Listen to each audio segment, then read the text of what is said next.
Bonjour et bienvenue. Ici c'est Mia de Positive Mind Attitude et aujourd'hui, je ne suis pas toute seule. J'ai fait venir quelqu'un que vous connaissez peut-être, peut-être pas, je ne sais pas. Je vais vous laisser la découverte. En tout cas, c'est vraiment quelqu'un que j'avais très à cœur d'interviewer.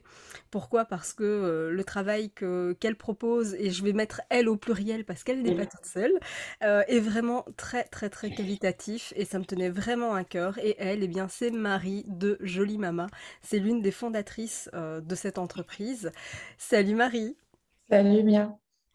Merci en tout cas de me faire le plaisir de d'arriver ici avec moi sur cette interview. Ça me tenait vraiment à cœur, tu vois, de parler avec toi justement de Jolie Mama, de la fertilité évidemment au sens large. Est-ce que tu peux un petit peu nous en dire plus sur qui tu es? Dis-nous tout. Oui, alors moi je suis une des cofondatrices de Jolie Mama avec Margot. On a lancé Jolie Mama il y a un peu plus de 3 ans.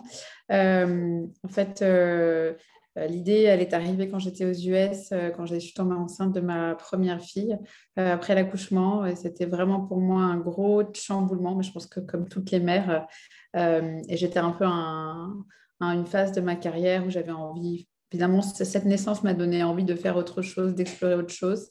Et là-bas, il existait le concept des snacks de grossesse et d'allaitement.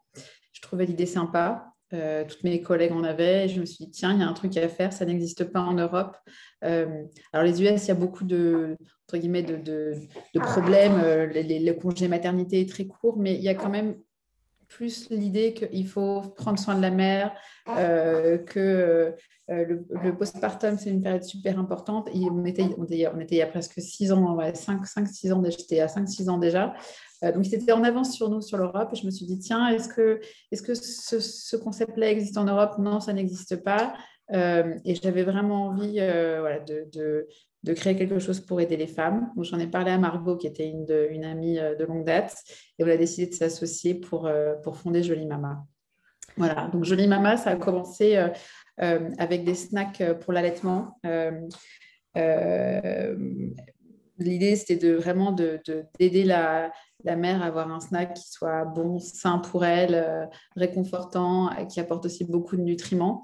Mais on a tout de suite eu la vision en fait d'accompagner les femmes durant une plus longue période, donc pas uniquement pendant l'allaitement, mais aussi pendant la grossesse et même avant la grossesse. Euh, et voilà, donc c'est comme ça que Jolie Mama est née. Euh, je ne sais pas si tu veux que j'ai beaucoup de choses à dire encore, mais Ah bah oui, parce que évidemment, moi, tu sais que les personnes, les femmes qui me suivent sont celles qui sont dans la période avant. ouais. Elles ont des difficultés pour y arriver, etc., etc. Et toi, enfin vous, en tout cas, vous avez conçu une gamme spécifique sur la préconception. Alors déjà, est-ce que tu peux me dire comment est-ce que tu en es arrivé justement à créer cette gamme de préconception qui est Ouais. tellement importante? Alors, c'est vrai que ce que je te disais, c'est qu'on a eu la vision très tôt, en fait, d'accompagner les femmes pendant plusieurs moments de leur vie. Donc, les règles, le cycle, ensuite la conception, ensuite la grossesse, le postpartum, l'allaitement et pourquoi pas après d'autres phases. Euh, et on avait aussi, donc on a beaucoup d'amis qui ont eu des problèmes de fertilité. Euh, Nous, on a eu la chance, entre guillemets, de ne pas forcément être confrontés à ça, même si moi j'ai une endométriose. Donc, à chaque fois, les médecins m'ont dit, ah non, ça va être très compliqué pour toi d'avoir des enfants. Puis finalement, j'ai eu de la chance, je suis tombée enceinte assez facilement. Euh, et du coup, on s'est dit, voilà, on voudrait vraiment accompagner les femmes durant cette période de la préconception. Et en fait, en faisant des recherches il y a 2 ans, on s'est rendu compte qu'il fallait qu'on aille plus loin, qu'il n'y avait pas, déjà, il n'y a pas aucun produit magique pour la préconception, hein, qu'on se le dise, sinon ça se serait. Il y a des nutriments qui sont importants, on est souvent carencé, notamment si on a pris la pilule pendant de nombreuses années. Euh, et on s'est rendu compte que voilà, une gamme préconception, c'était bien, mais il fallait aussi, et c'est pour ça qu'on a développé une gamme cycle, c'est qu'avant tout, la base voilà, il faut d'abord avoir un bon équilibre hormonal. Et donc, en fait, quand on a développé, on avait en tête la gamme préconception, mais on a aussi du coup développé une gamme cycle parce qu'on s'est dit, il faut vraiment qu'on aide les femmes à retrouver un bon équilibre hormonal qui leur permettra en fait de tomber enceinte plus facilement. Voilà. Après, c'est vrai qu'on aime bien dire que nos produits ne sont pas magiques. Il n'y a aucun produit qui est magique, même les meilleurs produits. Ce qui est important, c'est d'abord d'être informé, évidemment, d'avoir une alimentation, on pourra en parler, en dehors de ce que tu peux prendre en complément ou en snack qui soit optimale. Parce que si tu as beau prendre les meilleurs compléments du monde, si à côté de ça, tu manges, bois trop d'alcool, alors je ne veux pas du tout culpabiliser, hein, bien sûr, hein. Tu manges trop sucré, tu prends trop de produits industriels raffinés, c'est un exemple parmi d'autres, et ben, ça risque d'être quand même un peu plus compliqué. Tu Voilà, prêches donc on a une vraiment un cœur convaincue. d'informer. Et comme toi, d'ailleurs, c'est la base, je pense. Tu prêches une convaincue et c'est clair que l'idée n'est certainement pas de culpabiliser, bien au contraire, mais bien d'informer, tu vois, parce que je pars du principe que souvent, quand on fait mal ou pas bien les choses, ou en tout cas pas de la meilleure manière qui soit, c'est pas qu'on veut mal le faire, c'est souvent qu'on n'a pas l'info C'est sur ça, comment bien le faire. On ne sait pas comment exactement. faire. Et Bien c'est vrai sûr. qu'aujourd'hui, on voit beaucoup d'articles de presse, etc., parce qu'enfin, on commence à parler de la fertilité et de Ouais, l'infertilité. Enfin, on commence à dire qu'il y a des choses qu'on peut faire de son côté. Il est temps, et ça, c'est génial. Mais c'est vrai qu'être actrice de sa fertilité, ça passe aussi par ce qu'on met dans l'assiette, par ce qu'on grignote, mm, parce que voilà, hein, on a toutes des rythmes de vie assez soutenus, on évite... on n'a pas le temps, on est pressé, et donc c'est vite fait hein, de se prendre une petite barre chocolatée, un truc pas très sain finalement, tu vois, à grignoter, que ce soit pour un encas ou de manger un peu comme ça sur le pouce et finalement de manger plus ce qu'on appelle des fast-foods, ce genre d'alimentation. Sauf que ça crée évidemment beaucoup de perturbations au niveau du cycle et ça, je pense que c'est vraiment important d'en avoir conscience. ouais. Ouais, non. Beaucoup d'inflammation. Tu parlais de l'inflammation. On est beaucoup à être très, très inflammé. Et c'est sûr qu'après, quand tu as ce terrain-là, c'est plus compliqué de tomber enceinte, c'est sûr. Alors c'est clair que pour celles qui sont suivies médicalement, le stress fait partie évidemment d'un des plus gros facteurs d'inflammation. Et en même temps, comme toi, je ne veux pas non plus culpabiliser parce que le stress est inhérent à ce suivi médical pour celles qui le sont. Donc j'ai envie de dire, il faut déjà s'attendre à ce que ce soit stressant de base. Et donc l'idée, c'est justement de pouvoir compenser ça à travers, de faire un effet balancier, hein, quelque part, c'est de se dire que, ok, je sais que je vais avoir du stress, donc je sais que le stress va peser dans la balance, donc comment est-ce que je peux rééquilibrer finalement de l'autre côté au maximum? Et déjà, je pense juste en avoir conscience, déjà, ça aide beaucoup d'accepter tout le monde est stressé à une certaine, d'un certain niveau. Après, comment tu le manages, comment tu l'acceptes. Et il y a aussi des choses que tu peux faire pour diminuer un peu ton stress ou certains nutriments que tu peux prendre pour essayer de mieux réguler tout ça. En tout cas, de mieux réagir au stress. Et du coup, au sein de Jolie Mama, il y a plusieurs produits qui existent aujourd'hui. Ouais. Il y a des snacks, il y a des ampoules. Qu'est-ce que tu pourrais conseiller aux femmes qui sont justement dans cette partie préconception et qui sont, on va pas se mentir, qui sont confrontées carrément à l'infertilité? Alors, on a des nouveaux produits dans les tuyaux qui vont arriver en septembre. Je suis très excitée parce que ça va être voilà, c'est un super complément prénatal notamment qui va vraiment permettre de recharger, tu vois, de se recharger en nutriments en période de préconception, puis même après pendant la grossesse. Mais là, les produits actuellement qu'on a, il y en a un qui s'appelle Cocooning, qu'on a développé avec une naturopathe qui est spécialisée dans tout ce qui est fertilité, qui s'appelle Alix Tantras, et en fait qui est un mélange de plantes avec, alors à la base dans la première version on a mis des folates, et là on vient de changer parce qu'on va justement sortir d'autres compléments à partir de folates naturelles, donc on a changé, on a mis du zinc. Le zinc, c'est un nutriment qui n'est pas forcément très connu, mais qui est très important aussi pour la fertilité, parce qu'il entre notamment dans le cycle de méthylation. Donc voilà, on pourra en reparler. Mais et on a aussi des plantes dans ce complément. En fait, ça se présente sous la forme d'ampoule. Donc c'est à boire tous les matins à jeun. Il y a de la rhodiole dedans. On parlait du stress, c'est une plante adaptogène qui permet justement d'aider l'organisme à s'adapter un peu au stress émotionnel. On a mis aussi de la passiflore qui a des propriétés relaxantes. Euh, Ensuite, on a du trèfle rouge qui est connu pour son action œstrogénique. Donc, ça permet le développement des follicules, donc justement favorise l'ovulation, donc ça améliore la fertilité. Et puis, on a aussi une plante qui s'appelle l'alchémile, qui a une action qu'on appelle progestérone-like, c'est-à-dire que son action est proche de la progestérone, donc ça peut aider pour une meilleure implantation de l'œuf. Voilà, ça c'est un peu pour les actifs dans Cocooning. Cocooning, c'est vrai que de plus en plus de médecins, de gynécologues et d'ailleurs de médecins spécialisés en PMA commencent à le recommander. Donc ça, c'est une vraie fierté pour nous. Mais je tiens vraiment à le repréciser, c'est pas un produit magique, c'est un produit qu'il faut prendre en cure et avec tous les autres conseils dont on pourra parler pour améliorer sa fertilité, notamment à travers l'alimentation. Et puis, on a aussi conçu des snacks sans sucre ajouté, qui sont spécialement conçus aussi pour l'équilibre hormonal. Il y a de la vitamine B6 dedans. Mais ce qui est vraiment intéressant dans ces snacks, c'est qu'ils sont sans sucre ajouté, qu'ils sont bons. On appelle ça les Moonies. Et c'est vrai, quand on est en parcours PMA, parfois on diabolise souvent le sucre ou voilà, tout ce qui est les aliments inflammatoires, le lait, etc. Mais on a aussi tout besoin de réconfort, on a tout besoin de se faire plaisir et c'est hyper important. Donc, on a conçu un peu ces snacks comme ça, pour avoir des alternatives saines et nutritives. On fait le plein de nutriments et en même temps, on fait le plein de fibres, on fait le plein de vitamine B6, de magnésium, sans culpabilité. Et je dirais le dernier produit que moi je conseillerais pendant cette période-là, ce serait nos carrés de chocolat au magnésium. Donc c'est aussi sans sucre ajouté. Ces trois petits carrés de chocolat représentent un tiers de tes apports en magnésium.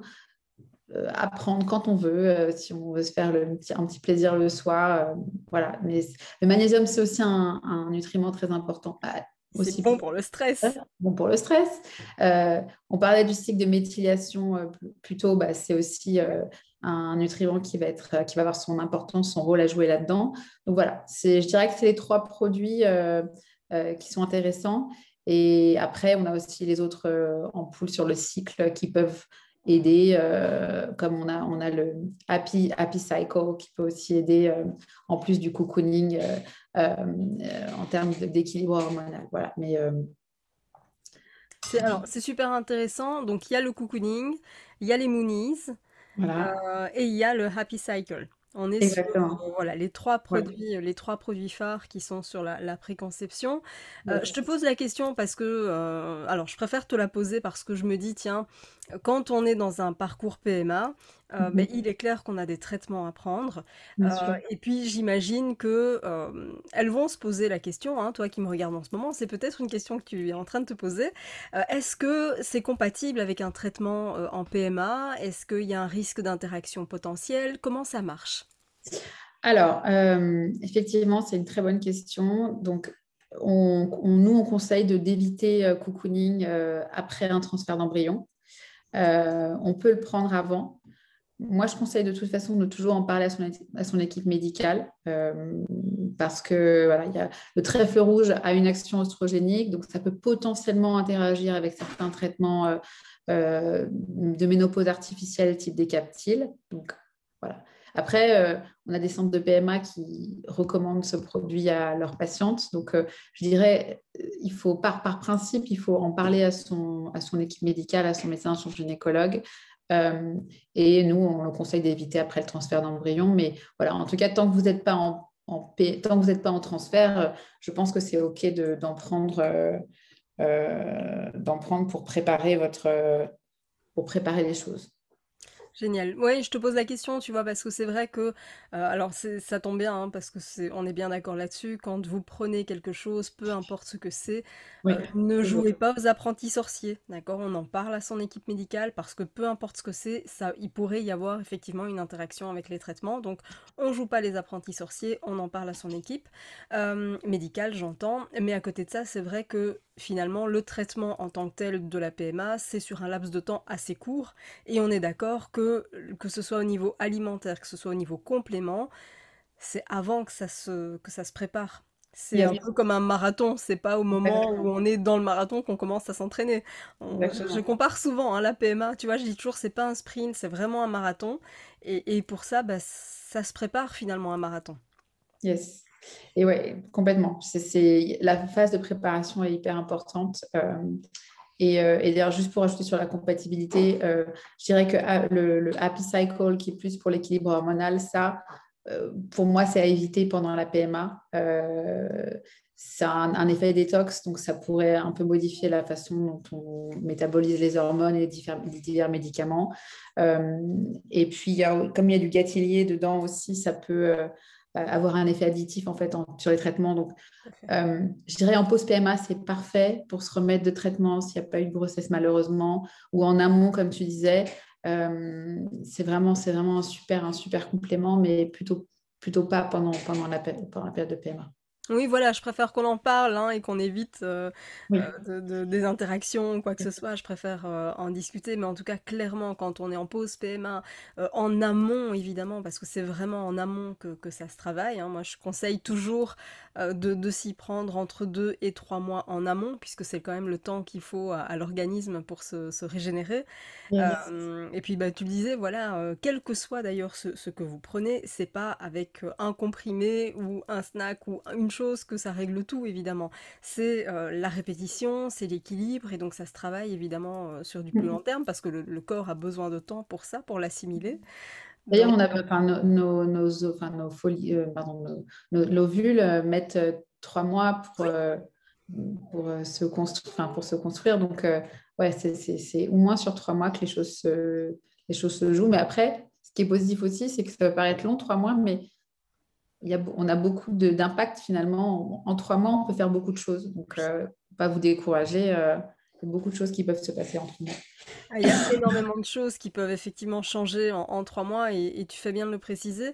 Et tu vois, c'est vrai que souvent quand on est en pause PMA ou qu'on est en attente d'une date pour son parcours, etc., pour entamer, que ce soit une insémination, une fécondation, peu importe, ben, on a l'impression de rien pouvoir faire. Et en fait, c'est faux et archi faux. Il y a vraiment plein de choses qu'on peut faire soi-même pour maximiser ses chances de réussite et veiller à la qualité de son alimentation, veiller à apporter un maximum de minéraux, de nutriments à son organisme, c'est juste essentiel.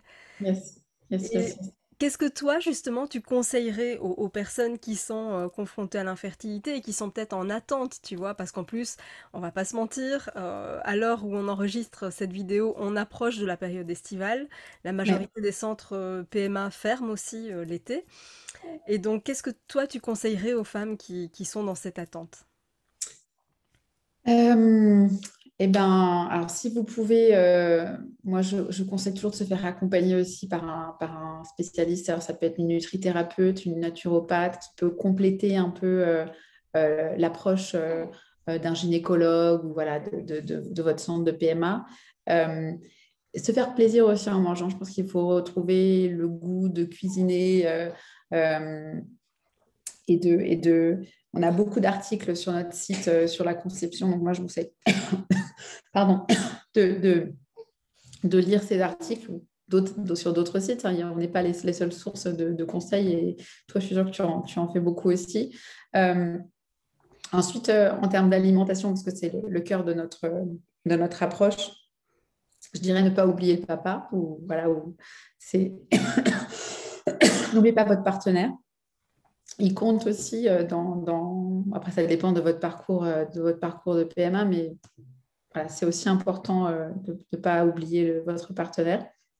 En termes de conseils, je dirais, d'alimentation, bah, c'est très basique. Hein, essayez de manger bio au maximum si vous pouvez. Évitez l'alcool, trop de sucre raffiné, l'alimentation industrielle. On se fait plaisir, on mange plein de fruits et de légumes. Ça, je pense que c'est vraiment basique, mais Non, ça l'est pas tant que ça, tu sais, parce que on a parfois le sentiment que manger sainement, c'est se priver. Et en fait, pas du tout, parce non. il y a plein de super plats hyper succulents qui sont justement à base de nourriture très saine. Et c'est vrai que ben, le fait de reprendre le temps de cuisiner, on peut cuisiner à deux, ça peut Yes. aussi être une façon je vais pas dire de renouer avec son partenaire, mais c'est vrai quand on est en PMA ou en tout cas quand on est dans un parcours de désir d'enfant qui est long, il faut pas oublier qu'il y a quand même une certaine tension qui est là, ça met le couple quand même à rude épreuve et cuisiner à 2, ça peut aussi être une manière de refaire des choses un peu ensemble aussi, c'est Mm. sympa. Yes. Et complètement. Et je pense qu'il y a aussi un truc très important, et ça, moi, personnellement, je ne le savais pas forcément avant de bosser là-dedans. C'est parfois, on associe la santé au fait de se priver de féculents ou de manger pas trop de gras. Et en fait, il faut vraiment, c'est des idées reçues. En phase de conception, et d'ailleurs, en général, pour avoir un bon équilibre hormonal, on a besoin de gras. Le gras, c'est la vie. Le Et bon alors, gras. ça peut être le gras, ça peut être évidemment des poissons gras, ça peut être différentes variétés d'huile, des oléagineux, enfin des purées d'oléagineux, même du beurre cru. Voilà, avec des légumes, c'est comme ça que les nutriments sont mieux absorbés. Donc vraiment, genre, le gras, pensez au gras. En plus, tout ce qui est cholestérol, c'est la matière de nos hormones, c'est aussi la matière de nos comment on dit, ovocytes. Donc, voilà, le Des gras, c'est cellules en important. fait. Il ne faut pas se priver aussi de féculents. On a besoin de féculents pour être en forme. Et manger des protéines de qualité à chaque repas. Et ça, je pense que c'est un conseil que moi, personnellement, je n'avais pas conscience. Euh, et d'ailleurs, celles qui sont véganes et végétariennes, encore plus important de vous faire encadrer, vous faire supporter dans cette période-là, parce que c'est difficile, enfin, voilà, c'est difficile d'avoir un équilibre euh, nutritionnel adéquat avec si vous alors, il y en a qui ont vraiment l'habitude, mais je vous conseille vraiment de vous faire accompagner si c'est votre cas. Euh, et puis, Alors, voilà, c'est déjà tant que beaucoup. tu es sur les bons gras, justement, j'insiste surtout si vous êtes en insuffisance ovarienne, d'accord? Donc, si toi qui me regardes en ce moment, tu es diagnostiqué en état d'insuffisance ovarienne, vraiment, la consommation de bons gras est quelque chose qui va t'aider, d'accord? Donc, ça, c'est vraiment très, très, très important. Aujourd'hui, on est confronté, hein, on va pas se mentir non plus, on est confronté à de plus en plus de cas d'insuffisance ovarienne précoce. Ouais. Donc le fait, alors je ne sais pas si c'est lié ou pas, mais c'est vrai qu'on sort d'années où on a voué un culte de la minceur, voire Mhm. de la maigreur même. Alors Ouais. je ne veux pas faire de lien de cause à effet comme ça d'entrée de jeu, mais il est clair qu'en tout cas notre alimentation impacte notre santé directement et qu'on a l'impression que manger sainement, c'est se priver, effectivement, c'est ne pas manger de gras, ne pas manger de féculents, ne pas manger de sucre. C'est pas vrai. On n'est pas là-dedans du tout. Il y a de très bons gras. Dans les bons gras, moi je pense évidemment à l'huile de lin, l'huile d'olive, mais je pense aussi aux maquereaux, hein, les petits poissons, des petits C'est le poissons. DHA. Ouais. Voilà, tu vois, donc je pense à tout ça. Et après, vraiment, encore une fois, le sucre, pareil, je veux dire, il y a beaucoup de sucre dans les fruits, du sucre naturel. Le cerveau a besoin de sucre pour fonctionner. Donc on va Mhm. pas se dire qu'il faut absolument se priver. Maintenant, là où on peut mettre un bémol, c'est surtout ce qui est produits ultra transformés qu'on trouve en grande distribution, évidemment. Ça, c'est sûr Yes, que ou c'est pas sucre gênant. raffiné. Peut-être ne s'agit pas de prendre des. Alors, par exemple, si vous voulez une pâte, prenez plutôt des choses, des glucides complets, enfin des pâtes complètes. Il y a aussi tout ce qui est autre. Je ne sais pas moi, peut-être qu'au lieu de prendre des pommes de terre, si vous aimez les pommes de terre, vous pouvez prendre des pommes de terre sweet potatoes. Enfin, voilà, essayez du riz complet. Il y a plein de choses. En plus, vous ferez plein de fibres. Donc, mais clairement, faut pas diaboliser aucun groupe d'aliments. Euh, et, euh, et ce que tu disais sur les bons gras, juste aussi, ça aide aussi au niveau de l'inflammation. Si vous avez un terrain inflammatoire, ça réduit beaucoup l'inflammation. Ça favorise l'équilibre hormonal. C'est la matière première pour la production d'hormones. C'est la matière première pour nos ovocytes. Donc, il faut y aller, quoi. Alors moi, C'est comme j'adore. pour les enfants. Ouais, exactement, exactement, on peut y aller. Alors, j'aime vraiment beaucoup ton discours, et vraiment, il y a un truc que j'apprécie énormément. Donc, si tu ne connais pas encore le compte Instagram de Jolie Mama, tu vas le trouver dans la description de la vidéo et je mettrai également le site internet. Mais ce que j'apprécie beaucoup, alors je vais prendre l'exemple d'Instagram parce que ce sont les publications que je suis le plus, mais euh, les publications, je vais dire vos publications parce que vous êtes plusieurs derrière ce compte. C'est toujours hyper bien référencé, c'est toujours hyper bien documenté. C'est quelque chose qui vous tient à cœur d'avoir ce côté analyse scientifique, fondation. C'est vraiment quelque chose qui me touche parce que malheureusement sur Internet on trouve de tout et du n'importe quoi. Et il y a du bon et il y a aussi beaucoup de n'importe quoi, on va pas se mentir. Moi, c'est un truc qui, voilà, ça me tient à cœur. Et du coup, quand je vois quelqu'un qui documente, qui met autant de sources que vous, enfin, ça me touche. Je trouve ça génialissime de voir la charge de travail que vous avez quelque part un peu abattue pour arriver à des conclusions qui sont aussi qualitatives. Ouais, c'est gentil. Pour nous, c'est très important, ce travail de sourcing. Euh, Parce qu'effectivement, c'est trop facile de dire il faut pas. Euh, et on aime beaucoup l'approche evidence-based, où finalement, voilà, on ramène tout à ce qu'on sait aujourd'hui avec les connaissances. La science, elle évolue beaucoup. Et je trouve que c'est important aussi de remettre le savoir, savoir ses pouvoirs, et tout le monde le dit, mais Ah oui. voilà, de remettre les sources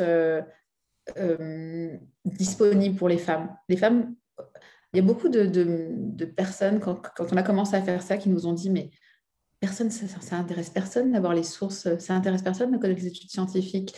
Ça, c'est boring. Et en fait, moi, je suis vraiment convaincue que, bien sûr, on ne va pas tout aller regarder l'article en détail, mais c'est important. Déjà, les femmes ne sont pas débiles. Elles peuvent lire un article scientifique, elles peuvent comprendre des choses. Et je trouve que c'est hyper important de remettre ce savoir-là et de ne pas laisser ce savoir-là qu'au corps médical. Ça permet aussi de se sentir plus actrice de sa santé. Et alors, évidemment, on va pas. Mais parfois, on peut même discuter de bah, ah, vous dites ça, mais moi, j'avais lu ça dans telles études, vous en pensez quoi? Et c'est pas d'ailleurs valable que pour la conception, c'est aussi valable pour la grossesse, c'est aussi valable pour le postpartum. Donc, vraiment, je trouve que c'est très important et c'est effectivement c'est du travail pour nous, mais on a tellement de retours positifs de femmes, mais aussi même de professionnels de santé qui nous suivent tous les jours, de gynécologues, de chefs de service qui nous disent merci pour ce que vous faites. Franchement, c'est le meilleur, la meilleure la meilleure récompense, c'est de se dire que même, voilà, même si nous, Margot et moi, on n'est pas médecins, hein, on n'est pas des spécialistes, on est un peu des outsiders. On se fait entourer, on se fait entourer par des experts, évidemment, mais tu vois, euh, on est juste des simples femmes qui essayons de mettre, qui essayons d'informer au mieux, de vulgariser au mieux certaines études scientifiques ou certaines connaissances. Je trouve ça génial, tu vois, parce que pour moi, c'est vraiment quelque chose de super important parce que ça fait toute la différence. Si je prends évidemment bah, mon domaine d'activité qui est vraiment la fertilité, je me rends compte que quand les femmes, par exemple, ont suivi l'accompagnement, qu'elles ont compris à quoi sert telle et telle chose, évidemment, les questions qu'on pose sont complètement différentes de celles qu'on peut poser quand on ne connaît pas le sujet, et c'est tout à fait normal évidemment. Donc encore une fois, loin de l'idée de culpabiliser, l'idée d'informer et de se dire que plus eh bien, on va connaître, l'idée n'est pas de se substituer au corps médical, pas du tout, mais ça permet d'avancer main dans la main et de comprendre pourquoi telles choses sont prescrites, pourquoi tel examen à tel moment, et du coup ça permet aussi de réduire le risque d'erreur, parce que comme on a compris ce qu'il faut faire, comment le faire, pourquoi on le fait, etc., ben on est impliqué d'une manière complètement différente et ça permet d'obtenir de meilleurs résultats parce qu'on s'y prépare mieux, parce qu'on connaît mieux et parce qu'on maîtrise un peu mieux le processus finalement. Et ça, je trouve ça extraordinaire. Complètement. Et sur la nutrition, c'est vrai que les médecins, bon, la plupart des médecins sont encore trop peu formés à la nutrition. Euh, voilà, donc c'est aussi bien de prendre ça, de s'informer plus là-dessus et de faire ses propres recherches, j'ai envie de dire, parce que votre gynécologue, il va pas forcément, c'est pas dans sa formation, il y aura peut-être quelques heures de nutrition dans son parcours. Ça change, il y en a de plus en plus qui se renseignent. Euh, qui, qui sont de plus en plus au fait de ça, mais c'est pas forcément le cas, c'est pas forcément le cas encore de tous. Donc, Non, et puis il faut dire ce qui est quand on voit que dans les hôpitaux, les distributeurs qui existent sont des distributeurs où on trouve tout un tas de marques de produits ultra transformés, je ne citerai pas ici dans la vidéo, mais enfin voilà, des boissons pétillantes, bourrées de sucre, enfin des sodas et voilà, et autres snacking hyper néfastes pour la santé. Voilà, il y a des fois où je me dis, bon, l'hôpital est pas hyper au clair avec les valeurs qu'il défend, même si j'entends hein, que c'est très certainement rémunérateur ou autre, mais c'est clair qu'il y a un vrai malaise à ce niveau-là.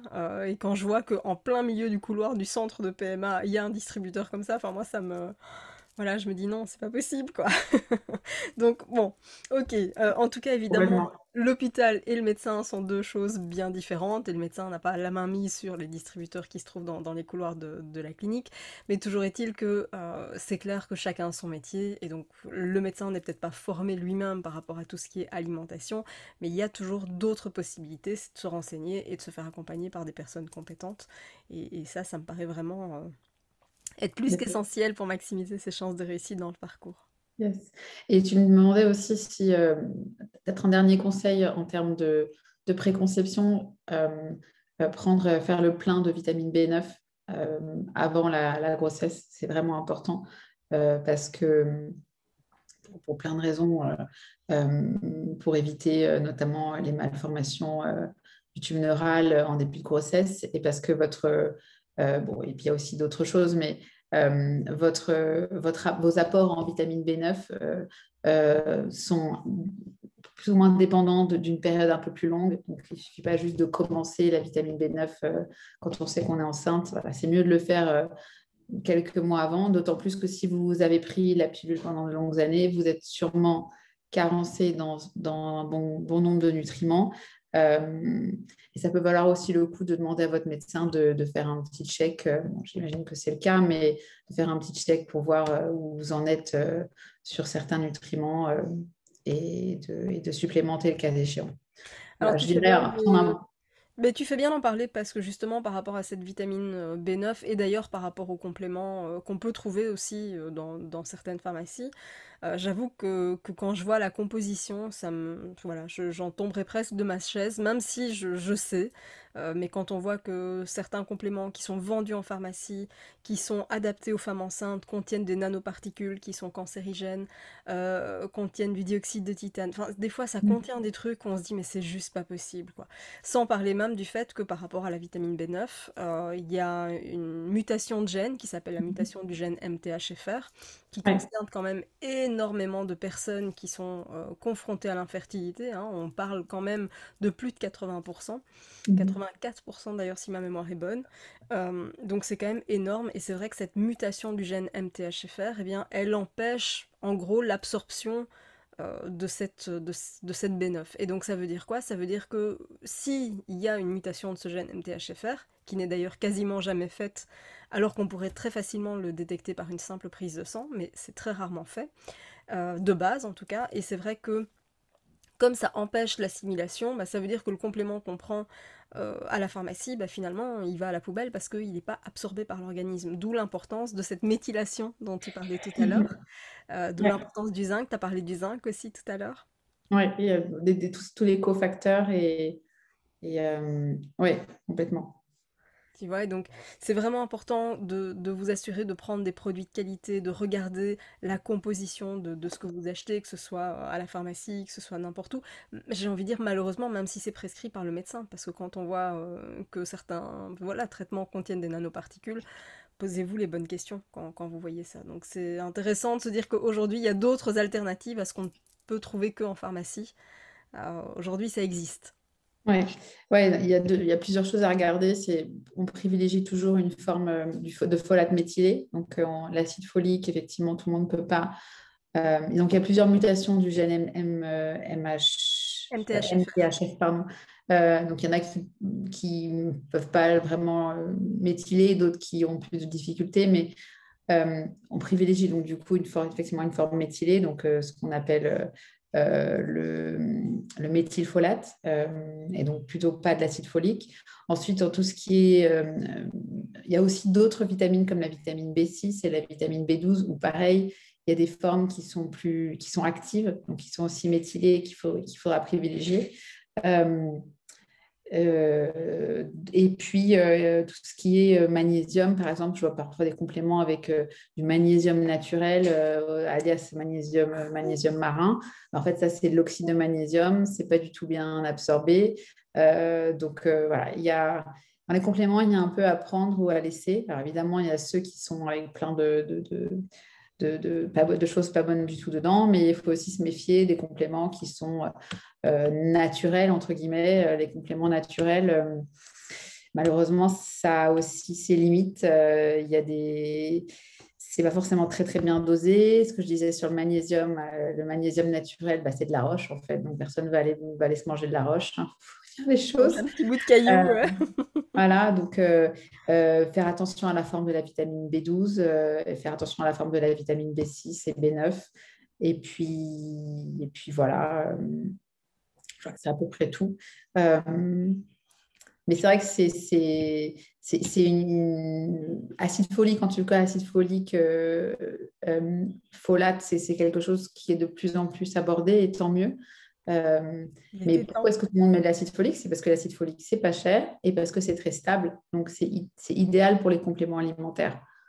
Oui, effectivement, mais c'est moins bien assimilé par la grande majorité des personnes qui en Exactement. ont vraiment besoin in fine.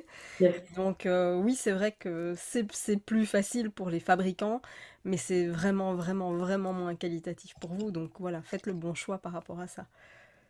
C'est Yes. c'est vraiment super important de veiller à ce que on soit sur une version méthylée. Ça, j'insisterai jamais assez là-dessus. C'était vraiment super intéressant, en tout cas, d'avoir cet échange avec toi, Marie. C'était vraiment un plaisir de te recevoir. Euh, Où est-ce qu'on peut te trouver? Où est-ce qu'on peut trouver l'information? Dis-nous un Alors, si vous allez sur notre site, donc jolimama.com, vous avez toute une rubrique qui s'appelle guide, où en fait on a fait on a mis plein d'articles sur la conception. Donc, c'est sous la rubrique désir d'enfant. Et là, vous allez pouvoir trouver tous nos articles evidence-based on parlait de, si vous voulez creuser la fameuse différence acide folique, folate, vitamine B9, qu'est-ce que c'est quoi la différence exactement? Bah, on a un article là-dessus. Comment maximiser ses chances de tomber enceinte? On parle aussi de l'hypnose, on parle de l'AMH. Quelque chose dont vous avez souvent entendu parler quand vous êtes en parcours PMA, l'ovulation aussi. Enfin voilà, on a pas mal d'articles qu'on a écrits avec des experts sur la question et on essaye toujours de le sourcer. Donc, ce que je disais sur l'approche Evidence Space pour avoir le maximum d'informations. Et si vous voulez creuser, vous pouvez aussi le faire. Voilà. C'est top. Merci beaucoup en tout cas pour ces infos. Je vais bien sûr, vous allez pouvoir retrouver tout ça au-dessus, en dessous de la vidéo, selon le navigateur sur lequel vous regardez la vidéo en ce moment. Mais vous aurez toutes les infos pour pouvoir retrouver nos jolies mamas sur Internet, que ce soit les réseaux sociaux ou sur leur site. Vous pourrez regarder évidemment les articles qui sont faits. Et puis voilà, moi en tout cas Marie, je te remercie infiniment pour cet échange. Merci de m'avoir reçu. Et puis bah, je te dis à très très vite pour une prochaine aventure ou peut-être une Yes, prochaine capsule vidéo. Au revoir carrément. tout le monde, à Merci. bientôt!